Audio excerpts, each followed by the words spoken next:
Welcome to the Mind Myself podcast. I'm Esther, and it is my pleasure to be bringing you information about healthcare approaches, health issues, and people's health journey stories, all from the complementary, holistic, and integrative perspectives, helping you become your own best health advocate and helping you make your own informed choices because you matter. Welcome to Mind Myself Conversations with E. We are so thrilled to have our guest with us today, Rianna Hijlkema. And she is going to be talking about a really important subject that hasn't had a lot of airtime. So just before we dive into that, Rianna, tell us a little bit about who you are and some of your credentials and what you do. Oh, what I do a lot. So yeah, my name is Rianna. I think the first thing I would say, like, I'm a nomad, because that's been a huge influence in my whole life. In 2011, I left the Netherlands. I left it because that's a funny story as well, actually. Like, I had it all. I had a house, boyfriend, cat, job, I had everything, but I was not feeling happy. And that was the moment that I decided to break up, sell the house, leave everything behind, jumped in my car, and I drove to Paris. And that's now almost 12 years ago, and I never turned back. So that's been a huge influence in everything that happened over the years, because I'm moving every like 3 to 6 months to another country. And so that has also influenced my work. I started off as a teacher and I opened an online language school. But in the meantime, I became a coach. I co-founded a coaching company. I'm having a consulting company for pediatric sleep consulting for families to help them with the sleep of their children. And so I'm doing a lot. I am a lot and I do a lot. Wow. So you bring a lot to the table in this discussion for sure. Yeah. And what we're going to talk about today is your journey with IVF and life after IVF. So let's start off by just telling us a little bit about how you got into it, what IVF was like, and then we'll spend the bulk of our time talking about the after part. Yeah. Well, like I started, I really changed my life. Since 2011, I started living the way I wanted, what would make me happy, would make me feel alive. So that's what I did. And after 5 years, I met my husband on a really tiny, cute little island in Indonesia, and we started traveling together. And then one day we talked about, like, shall we have children? Well, long story short, after 1.5 years trying naturally, it didn't work out. So we had to go to a clinic. And that was the start of our infertility journey. And it was tough. It was really, really tough. Not only because we were moving the whole time, and every time we had to start over in the clinic, but also the journey itself. It's such a roller coaster of highs and lows, and like having hope that it's going to work out, and then having these deep downs when it doesn't. And we've been going through the journey for almost 6 years. And last March, we were told that we had to stop because my AMH, it's a medical term, it's like how many eggs you still have left, is too low to be considered for IVF. And of course there are other solutions, but those are things that are personal choices. It's a completely different choice, of course, that you have to make. And that's not the phase where we're in right now. So suddenly last March in 2022, it stopped. And that was the moment, those kind of your whole life, you've been preparing for motherhood somehow. I mean, I grew up in a family with like 3 younger brothers of myself, but we always had 4 extra children in the house that my mom was taking care of. I became a teacher. I've been an au pair. So all these kind of things prepare you, but also this thoughts the whole time in the back of your head. We're going to travel there, but is it going to be good if I'm pregnant? And when we have children, is that the best country to go to? And like all these decisions have always been around like, yeah, but when I'm pregnant, or when we're going to have children. And so when that suddenly stopped, I just fell in a really dark black hole. That's really what I felt.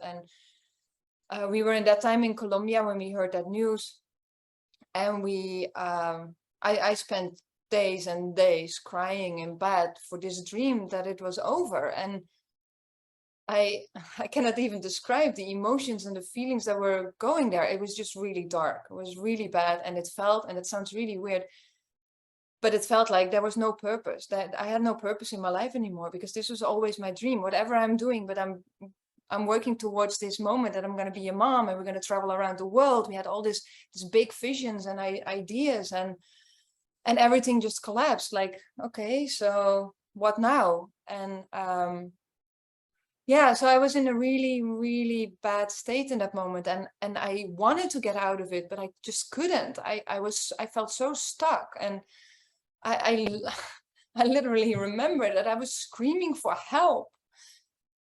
And then my husband came to me at one moment and he said, Rianna, this is not the first time that you had, this is about reinventing yourself. You need to give yourself a new purpose, a new life goal, and it's not the first time. Remember when you left the Netherlands in 2011, you left everything behind and you had to start all over with nothing.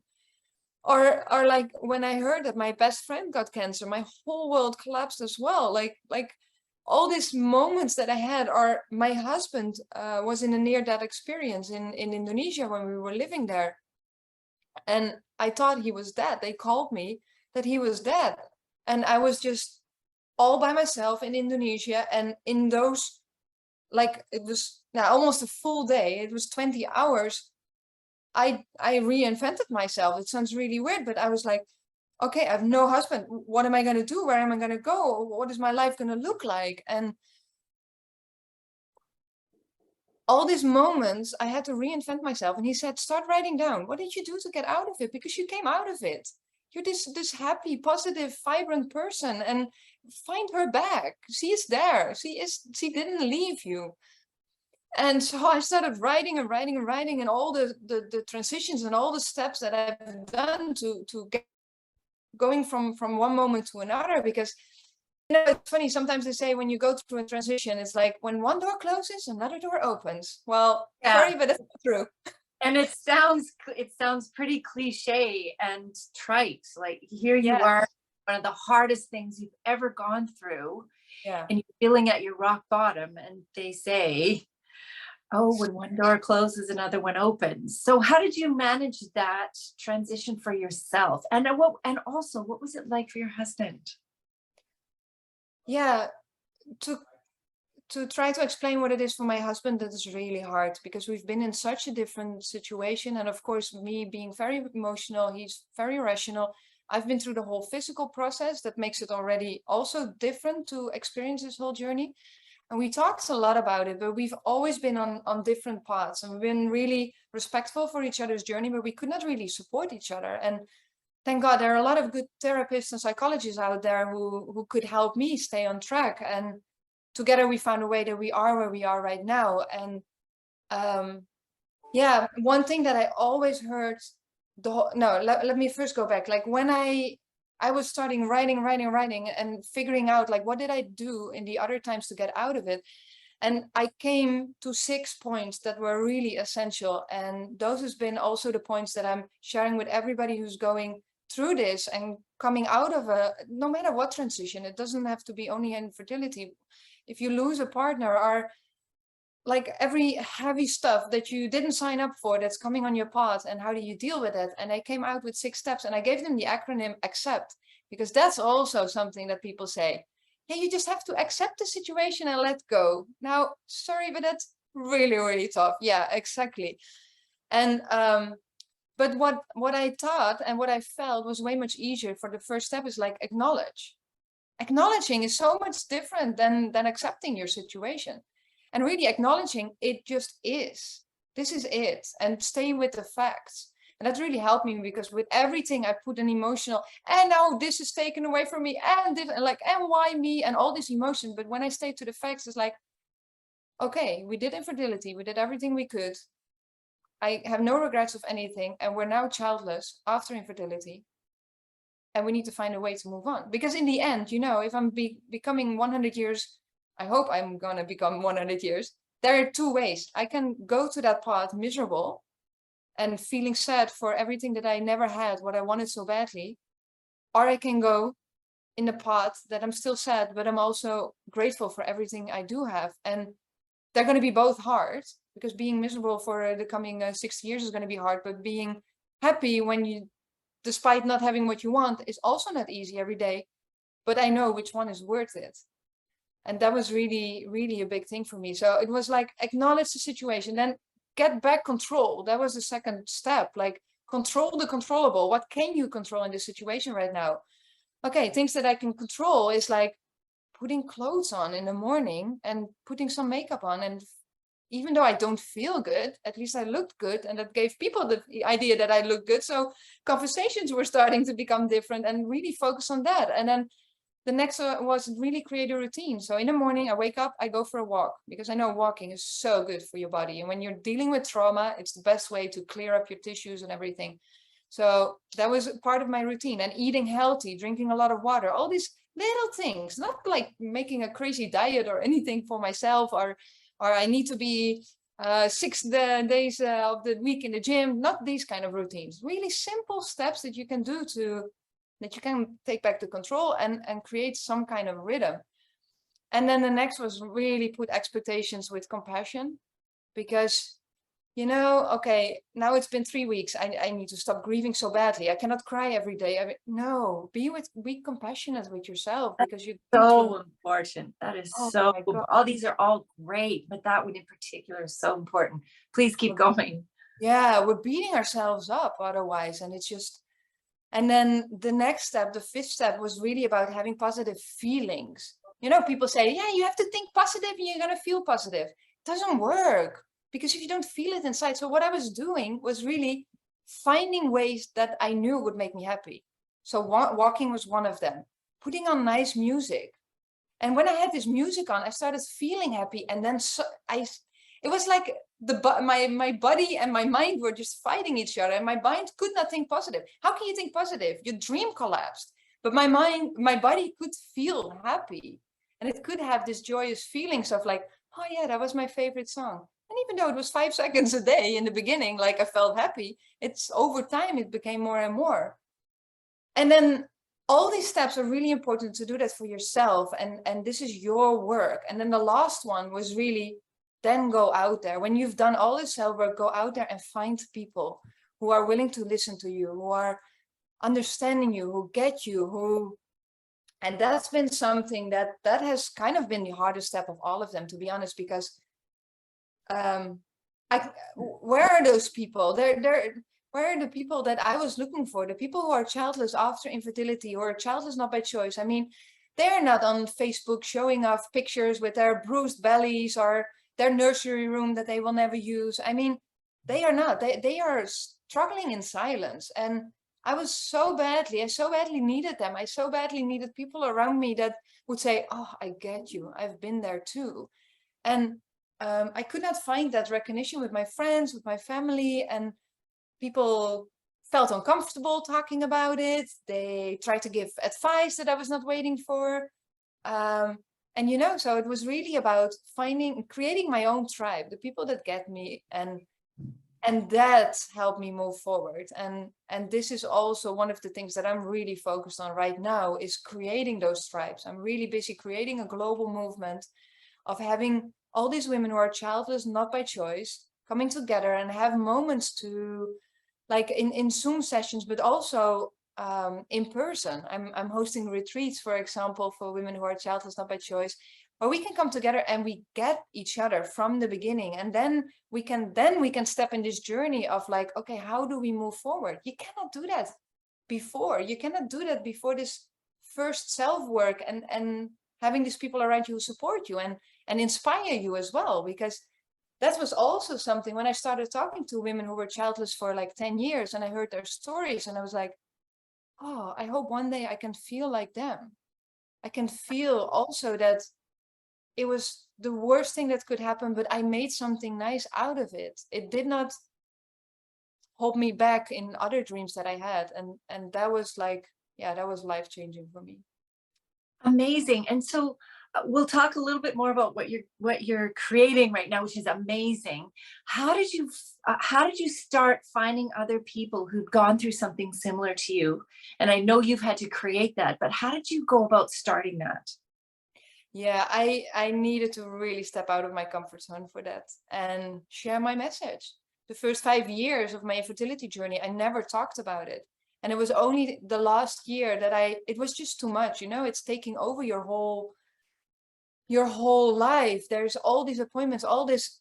So it was like having two full-time jobs. And a lot of times in the morning before school, when I was teaching in that time, I had to go to the hospital and I came in back in school late and I didn't want to share my story because I felt so vulnerable and people were not understanding what I was going through. And then so I was starting hiding and telling like, oh yeah, no, I overslept or what would never happen to me. So I was betraying myself. And then in the beginning of this year, I really thought, and that was the end of my infertility journey, I said, I'm not the only one going through this. It's impossible. And I need to share my story. There might be other people out there who are in the same situation. And I want them to know that, and I want to know that I'm not alone. So that's what I started slowly sharing, like here and there. And then I got so many private messages from people, and I started on my own Facebook group, on my own Facebook, my private Facebook, people sharing me in private. Gosh, Rianna, I didn't know you were going through that as well. Me too. And I don't want to talk to anybody about it. And I was like, oh my gosh, if those people now feel suddenly seen and heard, I need to do more with this. I need to put this out there. This is, you know, and that's what I started doing. So that was the first 3 months. That was the first 3 months of this year, 2022. And then last March, I went through this transition, and the first couple of months I couldn't do anything. I was really down. And then one moment I grabbed myself back up and I was like, there are more people who are childless after infertility, and they need to know also that there are people out there. So that's what I started writing blogs, being a lot in podcasts, and all with the purpose, like, no, you're not alone, and reach out if you need just a call or some support, or sometimes it's just a text message. And I've been in contact with so many women because of this, and